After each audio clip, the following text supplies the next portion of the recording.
ఏంటి మేడం గారు అలిగినట్టున్నారు? నాతో మాట్లాడకండి. అరగంటలో వస్తానని ఇప్పుడు తమరు వచ్చేది? అనుకోకుండా ఫారెన్ డెలిగేట్స్ వచ్చారా, దానికి నేనేం చేయను? మనసుంటే మార్గం ఉంటుంది. సినిమాకి వెళ్దామని 4 గంటల నుంచి రెడీ అయి కూర్చున్నాను తెలుసా?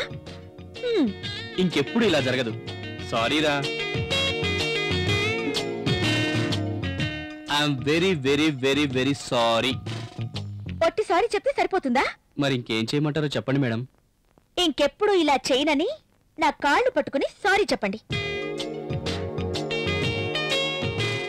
ఏ పెళ్ళాం కాళ్ళు పట్టుకోవాలంటే నామోషిగా ఉందా? పట్టుకోండి.